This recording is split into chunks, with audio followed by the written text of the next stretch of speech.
business channel which is taking a lot of strength and building up a very strong ecosystem of business in Bengal. So Ritika, it's all yours. Thank you so much. Oriented, so he drives CSR strategy. We heard more from him, and of course we have diametrically we have someone who only is very profit driven. So we have Shomnath Chatterjee with us, who believes in only profit, and I guess, and then we have someone who balances that, Manoj Paul. So he believes in profit and not profit both, right, Manoj? Everybody, thanks for joining us at such a short notice. Thank you, Sunila, for organizing the remarkably short time actually.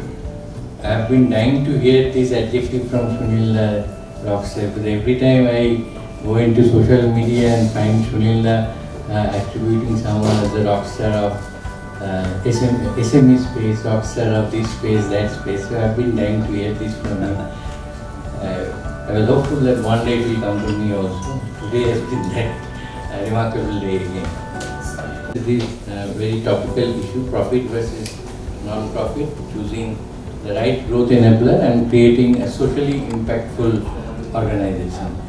We have with us, of course, Porna Banerjee Bhaduri, who has come all the way from the US, Colorado, US, who runs her organization called Indie Temptation. From the name itself, you can make out that she is dealing with the temptation that comes from India, some ethical stuff, some ethnic stuff, some products that connected to our group. We have Mr. Shomnath Chatterjee. Shomnath da, I know for donkeys years now. Shomnath da has been heading Yes Bank operation here, now runs his own company. Manoj Pal is a very good friend and younger brother. Manoj heads a realty company which is coming up in a very big way, to put it in Shunila's language, the rockstar of realty space. Manoj Pal, who heads this organization called Balaji Real Estate Balaji. We have Mr. Atul Singh, who has been in CSS space for quite some time now. With Imami also now runs his own kind of organization, helping others raise CSR funds and grow. Then we have Mr. Chandan Gupta, who also is from the realty space. Do you like Mr. Chandan? Prop Puzzle. Realty companies to accelerate their business. Yes, using online platform, helping them grow physically. So without wasting any time, we also have other illustrious persons. I can see them. One is from a different field altogether, but there's a lot of philanthropic and social activities. Pandit Pradut Mukherjee, who is a Jima Award winner and full music on different themes and altogether, and there's a lot of philanthropic and social activities. We have Gautam Banerjee from the Neotia group, who works in the Neotia's office very closely, who is also associated with several CSR and social activities. Sunila will introduce others. Dr. Dr. Vishwajit Ajuri, how can I miss him?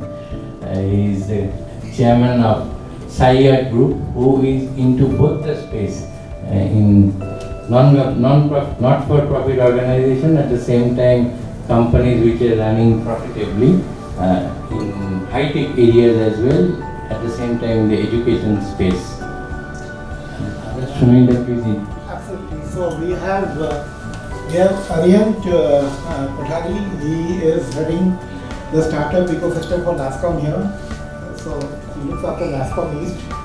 Aryant, thank you for coming. We have Ravindra Goenka, the weatherman of Bengal.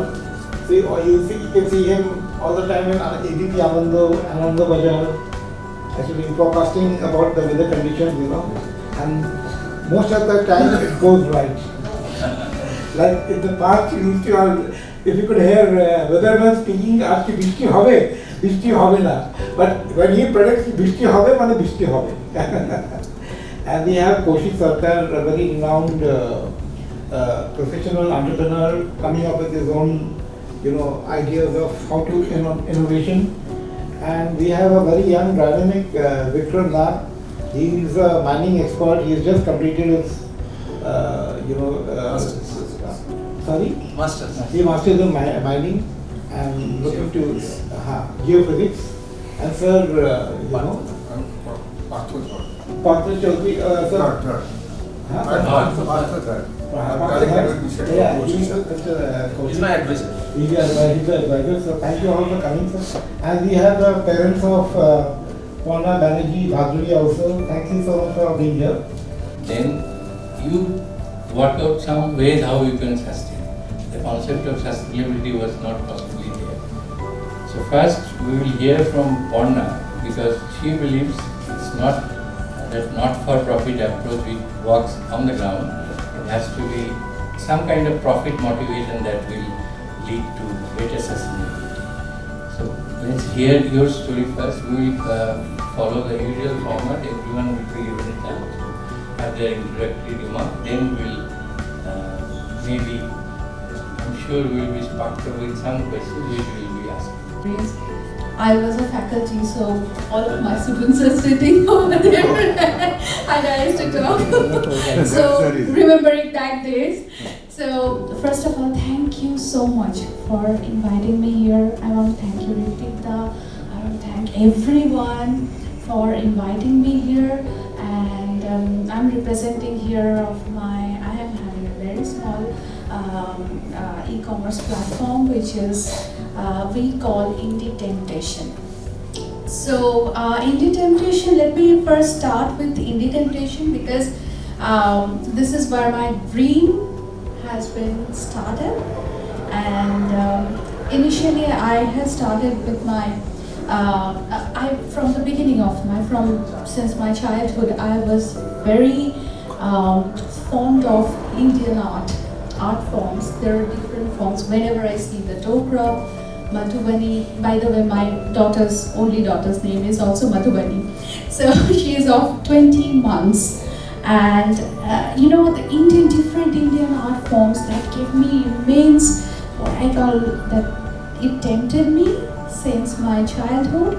So that is why it is my brainchild. It is my brainchild. I should not say it is only my brainchild. Also, my husband was very much involved in that. So it is our brainchild, and we have initiated this. We call Indie Temptation. Initially, we have started with different artisans, those who are actually working in the very rural areas of India. And now we are happy that more than 30 to 40 artisans we are directly associated with us from the different part of India. So it was very obvious from the beginning. People used to say that, oh, it's an NGA, because we are working with the grassroots level. We were working with different people, those who are actually manufacturing the artifacts. So I'm having a website called www.indietemptation.com. If you visit the website, you will see that there you'll get different, it is a different kind of artifacts. I was also wondered that there were bond paintings, there were different painting forms like there were Dokra, there were Madhubani art, there were many painters, those who are doing the oil paintings, as well as you can see the people are working with the jute, rice straw, terracotta work. So it was something that was different and amazed me. Sometimes I see and they are actually not getting what they are doing. So initially people suggested me to form an NGO, which was not for, because they were telling that you can get good grants from there, you can generate the grants. Now the question is, if there are so many people, they have suggested me or advised me to go for something non-profit, why I have made Indie Temptation for profit entity? Now there is the question, because I want to make something which will actually give money to them, which will actually generate revenue, because I believe that every art form or anything, whatever we are doing, we want or we don't want, if we cannot generate the revenue, we cannot survive. So if we go for the grant to the different people, we can ask for it, they will tell, oh, you are doing artifacts business, we don't want you, you can go for green agriculture, or you can do something else, then we will only give you the grant. I don't want that. I want our products, the people I'm reaching to the grassroots level. I want to go to the grassroots level. I want to approach those people, those who actually need it, and I want to help them. I want to generate the revenue for them, and I believe that this will what I can say, that this will generate the employment, and I can give the actual value of their art. So without profit, I don't believe that I could do it. So to be very honest, this was my thought process, that I will do something which is called actual business. I'll make them understand that how you can do it and what is the actual value of your work. So they will also feel, in the end of the day, they will also feel interested, and because whenever we have reached to the ground level, whenever we have reached to those artisans, I have seen there are many people, those who are telling that no, I don't want my second generation to go to this business. And many weavers I have connected, they're telling that no, we are going blind, we are not able to see because I don't want my child to do the same business for the next generation. I want them to do something else. I don't want it. I want to make them understand, no, this is a profit-making thing, that if you continue for the generations, even if your daughter, if your son is doing the same business, they're coming to the same business, they can make profit, and you can be a sole or an independent entrepreneur. So I want to filterize the thing, and I want to give them a platform. Maybe tomorrow I'll not be there. Whatever can be happen with me. But I want to create a proper platform, which is an e-commerce platform. Even if I am not there, the people can come, they can onboard, they can sell there, and it's absolutely free of cost. So whatever we are doing, but the matter is whether I'll be doing it for profit or non-profit. Definitely I'll do it for the profit, because I want to generate business from here to help them, and then the world is mine. I can help the people with my profit percentage. I can help the people, those who actually want it. My hands will not be bind. Nobody can dictate me that, okay, in this sector, if you do, I'll give you the grant. If you don't do this, we cannot give you the money. I don't want it. I can generate the profit from here, and I can do something for them. This was my concept, if you call me in my language or my understanding. I'm not vegetarian.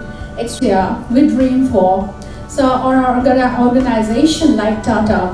So, if you see the organization like Tata is working, they are also doing a lot of philanthropic work, and they are doing a lot of work which we are proud for.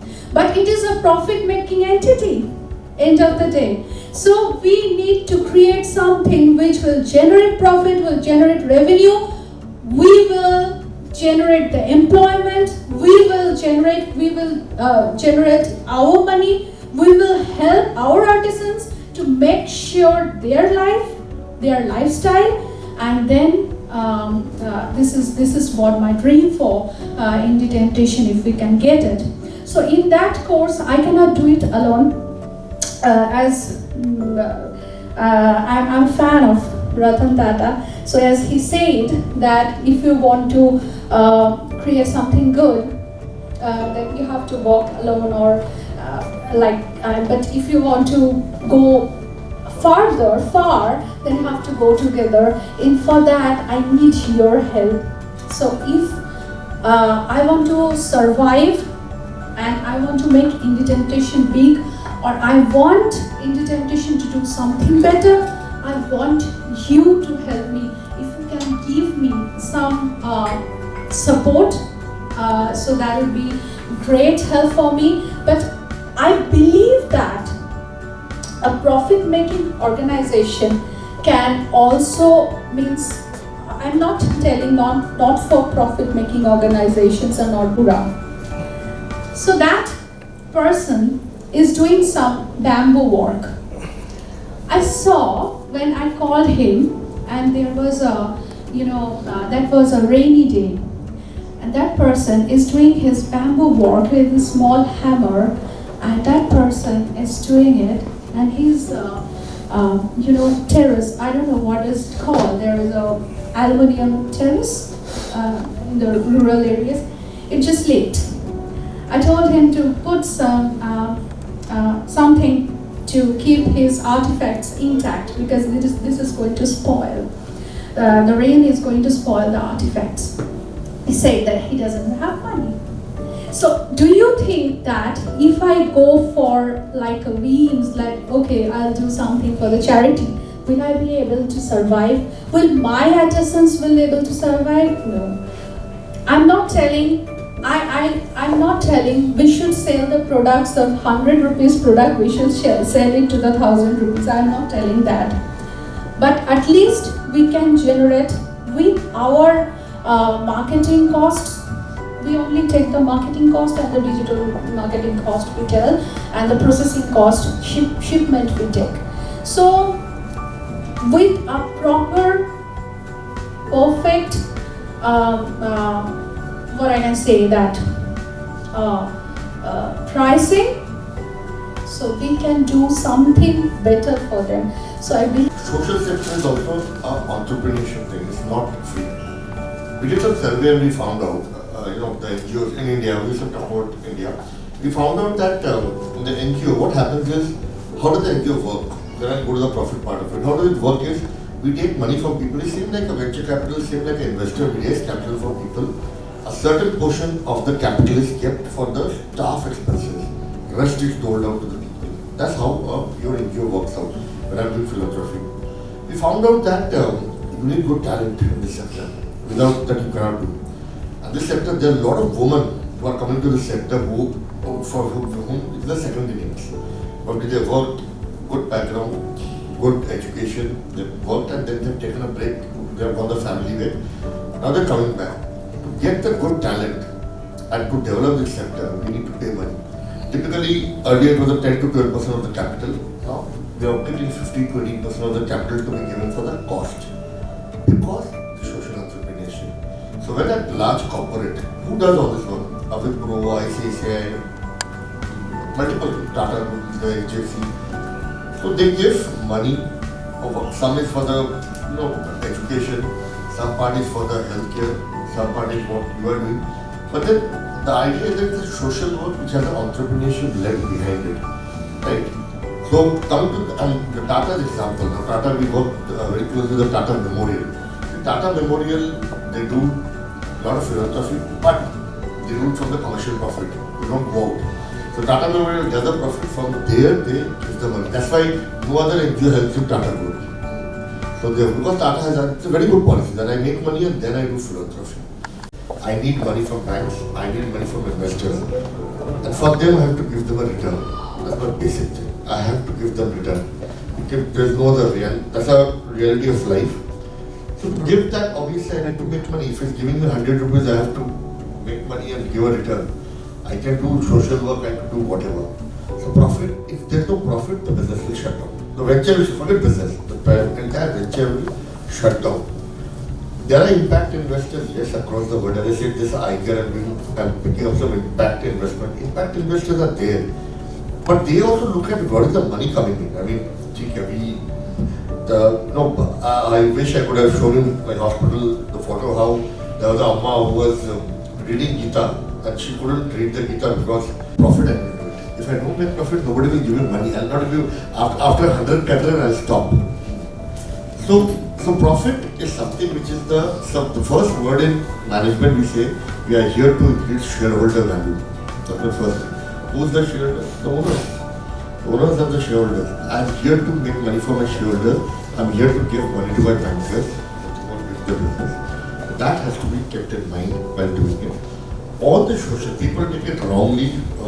I appreciate what you said on the Prophet. Yes, people take it wrongly, saying that I'm doing great to the society, but then you have to have the Prophet in motive in mind. Otherwise, your venture will fall in 6 to 8 months, 1 year, or something, right? So this is my thought of the. You can ask anybody can ask me a question later on. Thank you, Shumrata.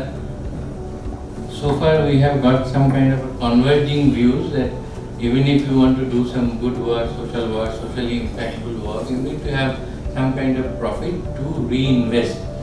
So let's have some kind of diverging views. I am keeping one on hold for some time and inviting Mrs. Singh, Atul Singh, who has been working on the other side of the space, which is. I am from the not-for-profit sector and working in this space for some time. And I'd like to start by the fact that all of us, we need oxygen to breathe, right? But does breathing oxygen become the purpose of our life?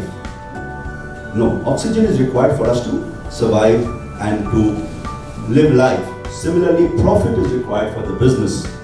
But profit need not be the purpose of a business. You need to have a larger purpose in business, which is to maybe contribute towards the economic development of the country or towards social impact.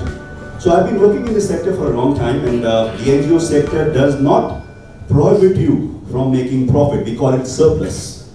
An NGO model, okay, can work on a business model, have the revenue model attached to it. The only difference is that, the profit is surplus, and the surplus need to be invested back into the business for artists, for artisans, for training, for development, for raw materials and all that. So that's the first misconception, that non-for-profit can actually help you, okay, sustain yourself also. While you were talking, ma'am, I was just, making some notes, and I found that quite a lot of things that you're doing can be done by the non-profit sector also. So, for example, there is this Companies Act, okay, it has section 135 and it has a schedule 7, and there is a clause that says that promotion of art and culture is one of the schedule 7 item. That means the CSR funds of corporates can actually be used for promotion of art and culture, and the total quantum of money we are talking about here is 35,000 crore. 35,000 crore is available in CSR, okay, and right now almost 20,000 corporates are using CSR. So CSR funds can actually be used even for an organization like you, okay, in case there is a non-profit model attached to it.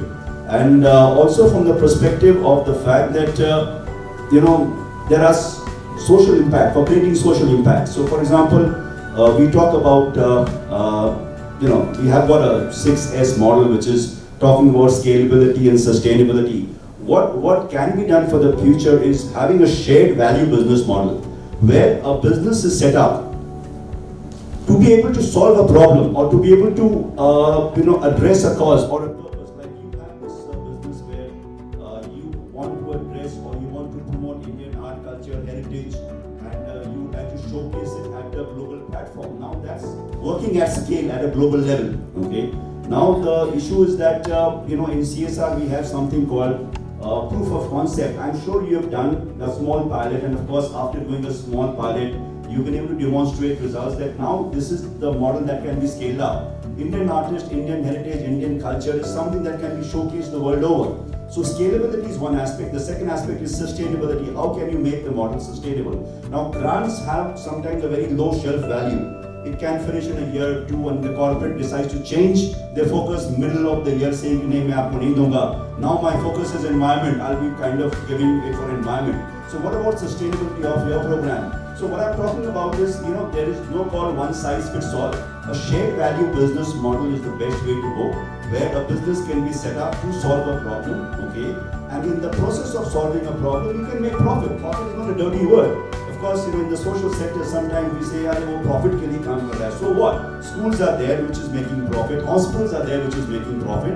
And the third thing is, like you mentioned about collaboration, stakeholder collaboration. So you mentioned about shareholder value. I'm talking about stakeholder value.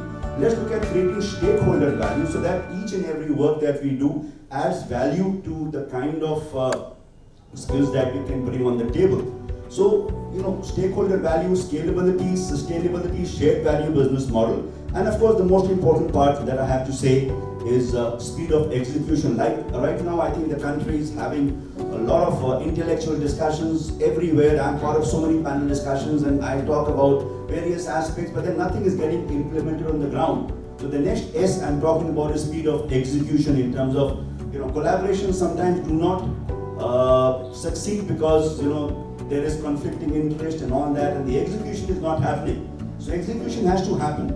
And talking about my association with art and culture, I'm part of an organization called Kolkata Center of Creativity, which is part of Imami Art. I'm a consultant there. And there, the whole model is based on CSR funding. So it is possible. We need not just have a model for profit. The whole model is on funding. I kind of help them arrange funds from various organizations. So right now, as we speak, maybe I'll introduce you to one of the directors there. And right now, as we speak, we are having the Army Arts Festival out there, where it's 1 month of promoting art culture. It's similar to the Kala Ghoda Festival in Mumbai, right? Where it's all about promotion of art and culture. And so my last point is about the fact that even in the non-profit sector, a lot of funding can be arranged. CSR is one area. The other area is Ministry of Culture has got funds allocated. I'm also a consultant for Gauriya Mission. And Gauriya Mission is into promotion of all kind of culture, heritage. I'm kind of making a school out there which is a combination of the Indian culture, heritage and modern education. So Ministry of Culture has got funds, so which is called the PPP, Public-Private Partnership. So I think what I'm saying is profit motive, non-profit motive.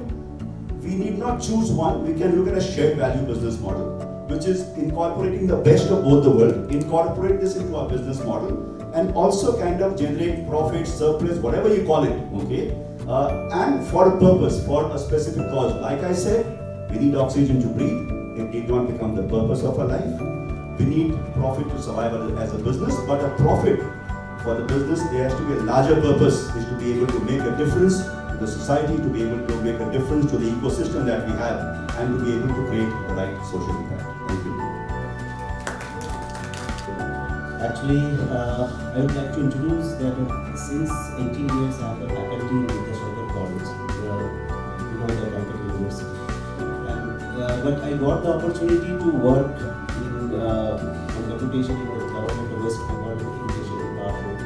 After that, I got the opportunity to become a deputy director of a research institute in Delhi, and then also the G20 steering committee member. I have been appointed by the Minister of External Affairs to represent my Bengal, West Bengal.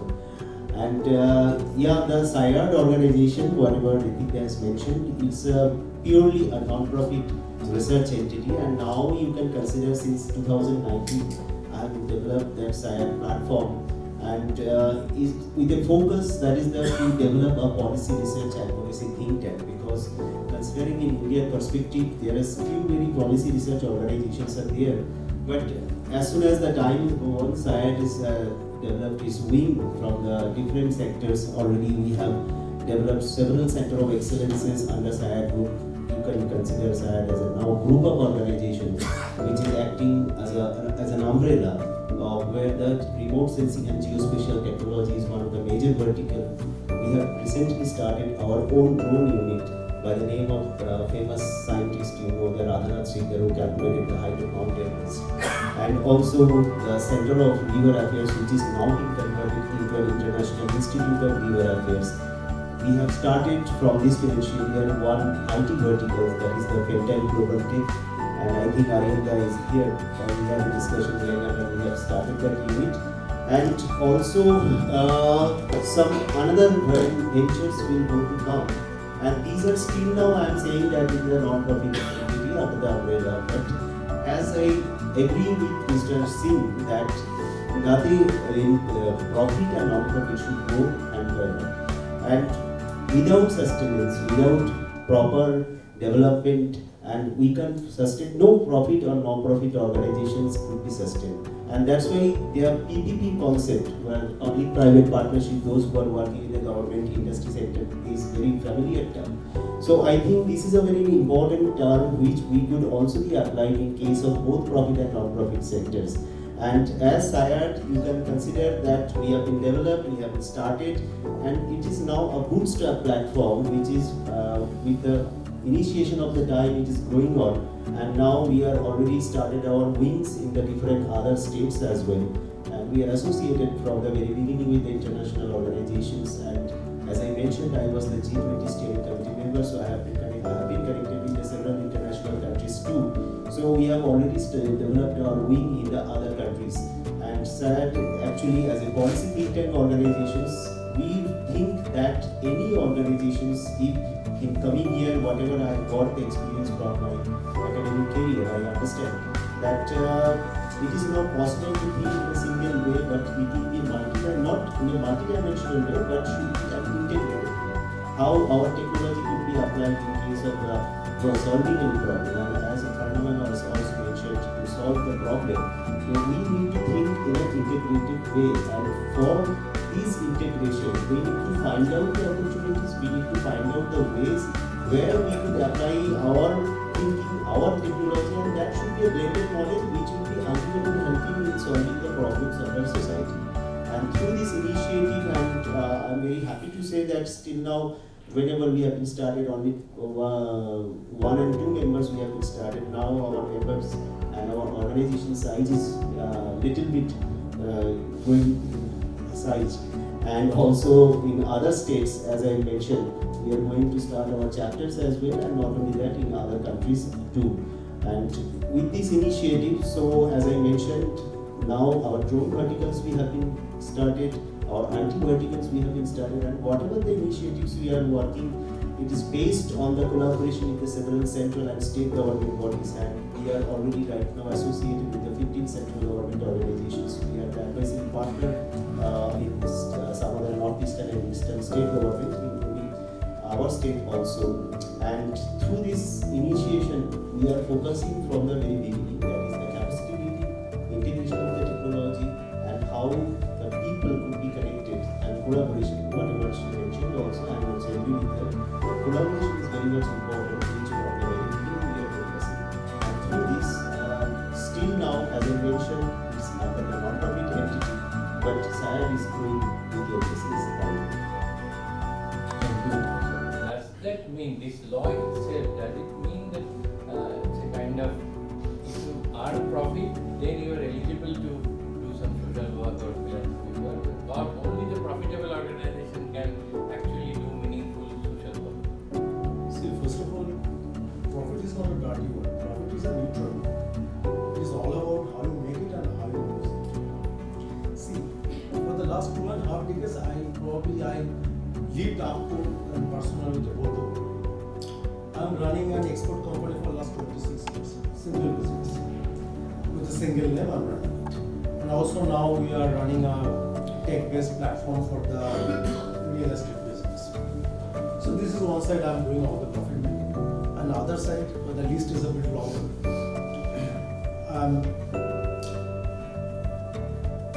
Advisor Sundarban for WWF. I'm the environment chair for Victoria district. I'm running 2 shelters for the children of the sex organization on a team. I'm working for the last 20 years for the conservation of the wildlife, especially for the small breeders like wolves and hares. Very few people know that Bengal got wolves and hares, and the river conservation and everything. I'm doing it for a period of time. Of course, there is a passion, but passion without sustainability does not give you.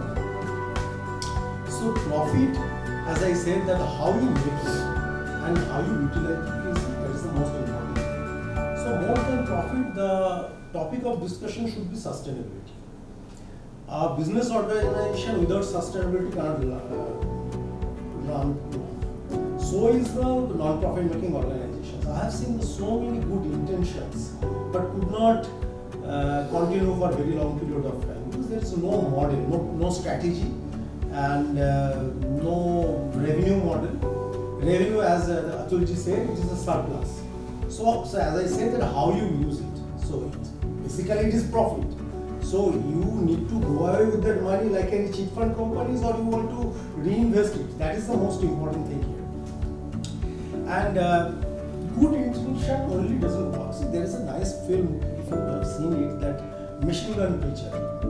Machine gun preacher, the hero said there that God doesn't want your intention. God wants your hands, your legs, your spine, your blood, your soul. So with only intention, you cannot do much. So when you are running something like for a vocation center or something, unless you want a profit, like how you will sustain for long and why they will stay. As I am running quite a few vocational centers for the underprivileged one, I see that ultimately they need some money because you cannot keep them happy with the only sweet words and sugar-coated words for a very long period of time. So if you want to build something, if you want to the mission to outlive you, then you have to have some fuel, and that fuel is actually profit. Now, what you are going to do with that is totally up to you, and I don't think there is no argument. Like we are all talking in the same line. So profit is important, and how you use it, you need to give it back to the society, to the company also. Because see, ultimately, we have a tendency. See, British did a very nice thing, divide. So profit or no profit, we are just dividing in two parts. Actually, it's not two parts. You know, everything you cannot divide in black and white. As Rumi said that beyond everything black and white, there is a huge grey field, and I will see you there. So everything you can say profit is a good word or bad word is not important. How you use it, and without sustainability, nothing can be. And profit, how to you give it back to your organization, to your society, to the whole world, to the environment. That is more. That's all. Good evening to all. First of all, Ritika, I don't think that today we are debating with this issue, or we are agreeing with the same thing. That profit is the fact. How we are accepting or not doesn't matter to anyone. This is a fact.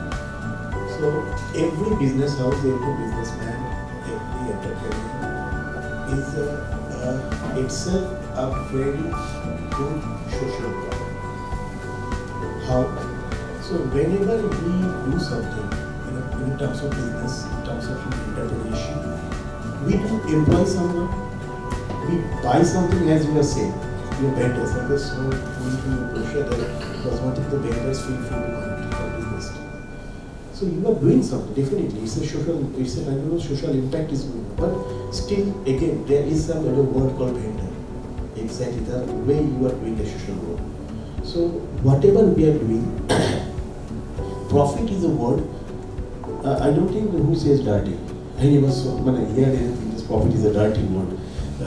It's maybe that is a provocation. This is provocation. So that you say things. Even especially in the eastern part of India, you may say especially in Bengal. It's this is something a virus being injected in our society. If you see our old Bengali films, not only Bengali films, even in the Hindi films and everywhere you can find the villain is a businessman. You can see. Jamindar is the villain. So person who is having money, comparatively little rich, doing some business, doing some work which the other cannot do, is a villain. So this is a kind of perception being injected. But I don't think this student in the modern world, no, even in this room, I don't think anyone will disagree that a business or a profit is a thing that we should not go on. Everyone will agree, and myself also. But the Shonata is the same. Yes, profit we are doing. We are doing profit behind business. I'm purely in real estate. But I can say that numbers of family runs for my business. I'm happy with it and I'm really feeling proud. So the way I'm doing my charity. So charity begins at home. So the way I do the charity, this is my way of charity. I'm running a school from the COVID time 2020 May, in the month of May. I've started tuition basically because there's in Bolpur there was no that's online classes never happens in Bajar school, high school. So one day, one night, headmaster calls me and says, please provide us some 3 or 4 computers so that we can start our lectures. So immediately I reached to my, being a proud Rotarian, I reached to my club. I said, not 4, we have arranged 6 computers in 3 days. And again, what I started, I said, I'm giving a space also because school was in that period not in a position to operate. It was so dirty and there was no staff, nothing. So I have given one of my banquet and we have started a tuition class. From there the concept started and still now 80 students are there. There is still no tuition and some full-fledged school has been created and they come and 85 presently the numbers of students is from class 4 to class 12. We operate them at full-fledged tuition class. And that's automatically started. I never thought anything. Even for the funding of this thing also, I never planned.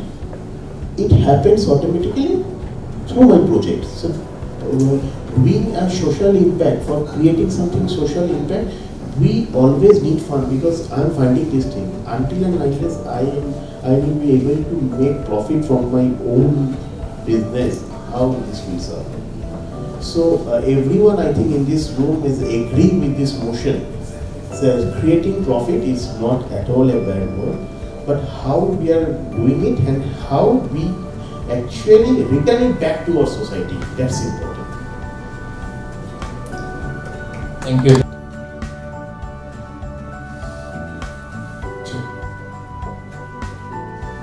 नमस्कार सबको।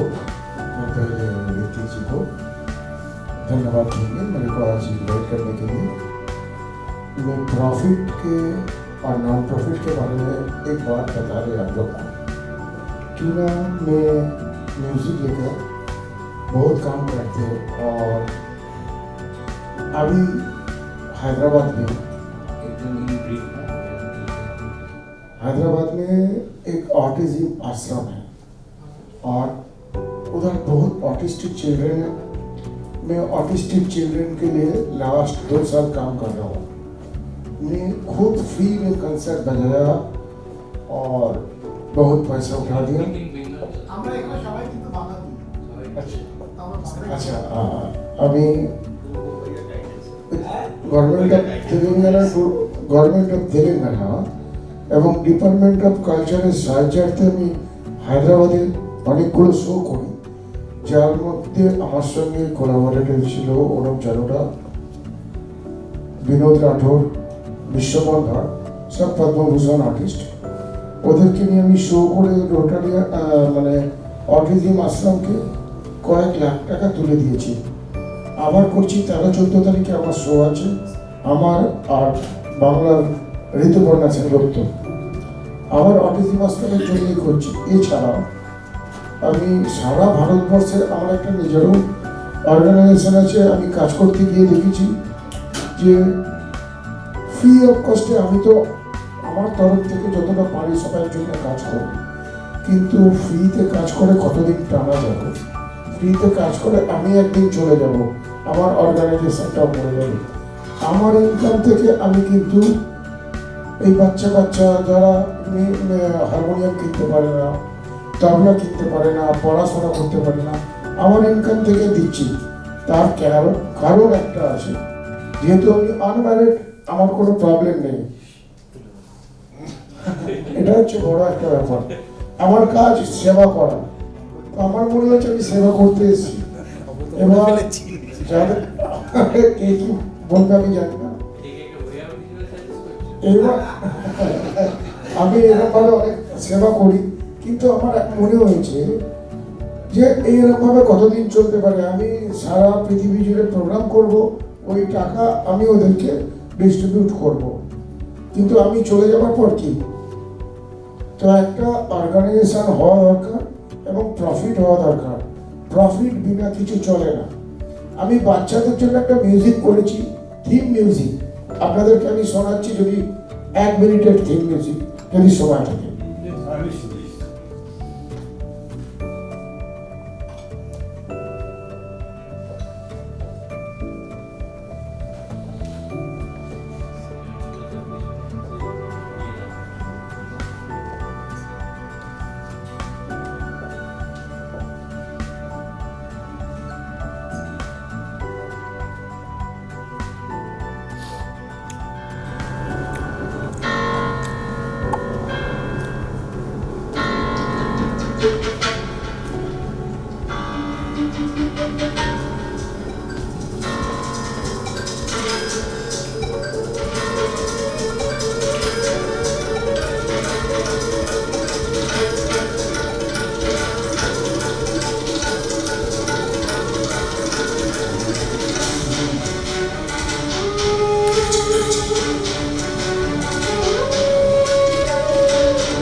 এরকম আমি সব বাচ্চাদের তৈরি করছি যারা নিজেদের জন্য আর্নিং করতে পারবে।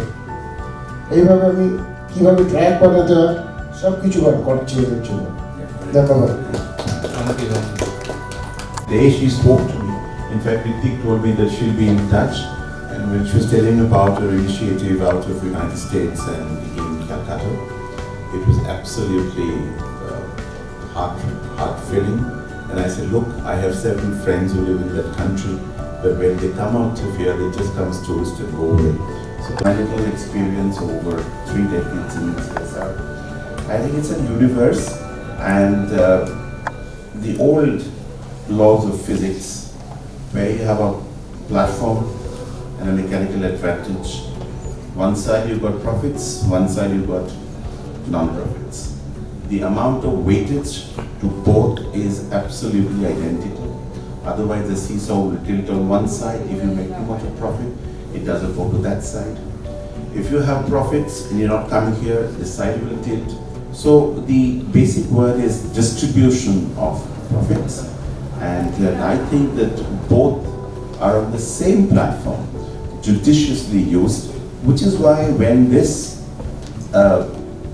everywhere in large corporates in India and outside of India, they use this very judiciously, and then you see robustness of philanthropy, robustness of CSR activities, and some of them have become very pioneering because again, profits and non-profits have been dovetailed into one model inside one universe. And if we can do that, I think all laws, it will go beyond laws, it will go beyond regulations, structures, it will all come from your heart.